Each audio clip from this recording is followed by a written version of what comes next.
Well, moving away from Aleppo, thousands of ISIL fighters are trying to recapture the ancient city of Palmyra in Syria, which was liberated by Russian and Syrian forces back in March.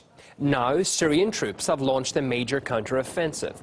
According to the Russian Defense Ministry, the Syrian army, with Russian air support, managed to repel several attacks on Palmyra, killing up to 300 jihadists.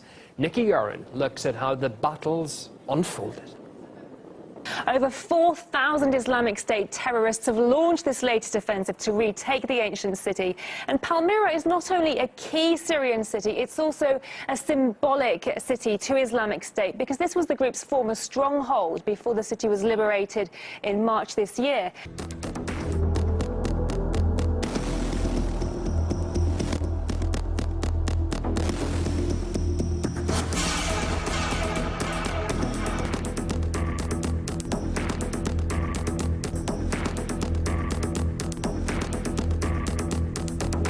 According to the Russian military, the militants have regrouped in what is seen as a major push to re-enter the city, bringing considerable reinforcements, including heavy hardware from including tanks, as you can see here.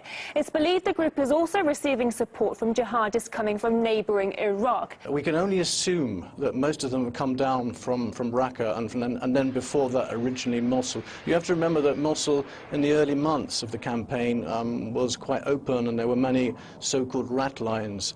These were corridors for ISIS fighters to leave the city. So I think in the first few weeks of the campaign, when it was first announced by Prime Minister Abadi in Iraq, many fighters fled and moved to different areas across the border in Syria. Now, Russia's Ministry of Defense has said that despite heavy losses in both manpower and military hardware, the group seems determined to regain a foothold in the city. And one of the reasons for this is that the Russian Air Force is not conducting airstrikes against residential areas in the city. So these suburbs could represent safe zones for the Islamic State group. Well, Islamic State's offensive comes as many have been questioning President Obama's decision to waive part of the Arms Export Control Act. The move will make it easier for rebels in the region to receive military assistance from Washington. However, it's feared weapons could end up in the hands of terrorists. And the U.S. State Department said they cannot guarantee that the weapons won't eventually change hands. The assistance that we provide to these groups is obviously done under careful monitoring, but of course I'm never going to be able to say on any given battlefield, and we've talked about this before, that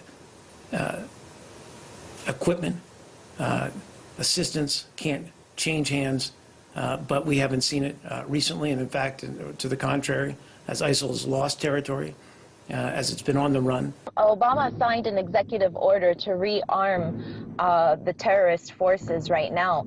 They keep on giving them different names, such as rebels or opposition, but the reality is they are terrorists.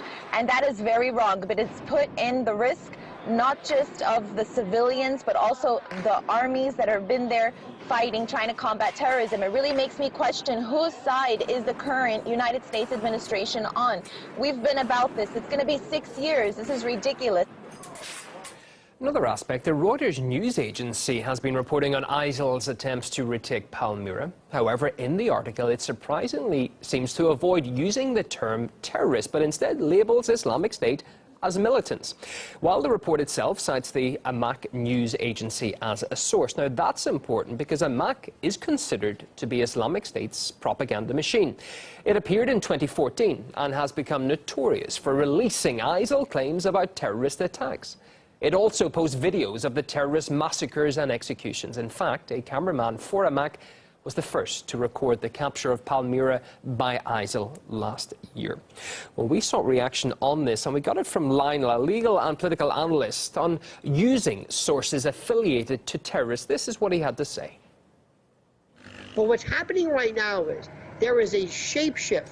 There is a seismic, a huge change in the way that news is being disseminated, that platforms are being crafted, and those individuals, by virtue of these new platforms and the ability to report anywhere, this is so fascinating because it elevates dare I say, the legitimacy or the perceived legitimacy of a group and organization from that of terrorist, you know, loosely cobbled together group of terrorists and insurgents or whatever you want to call the particular name, now to that of a news agency platform. It almost puts them quasi-governmental.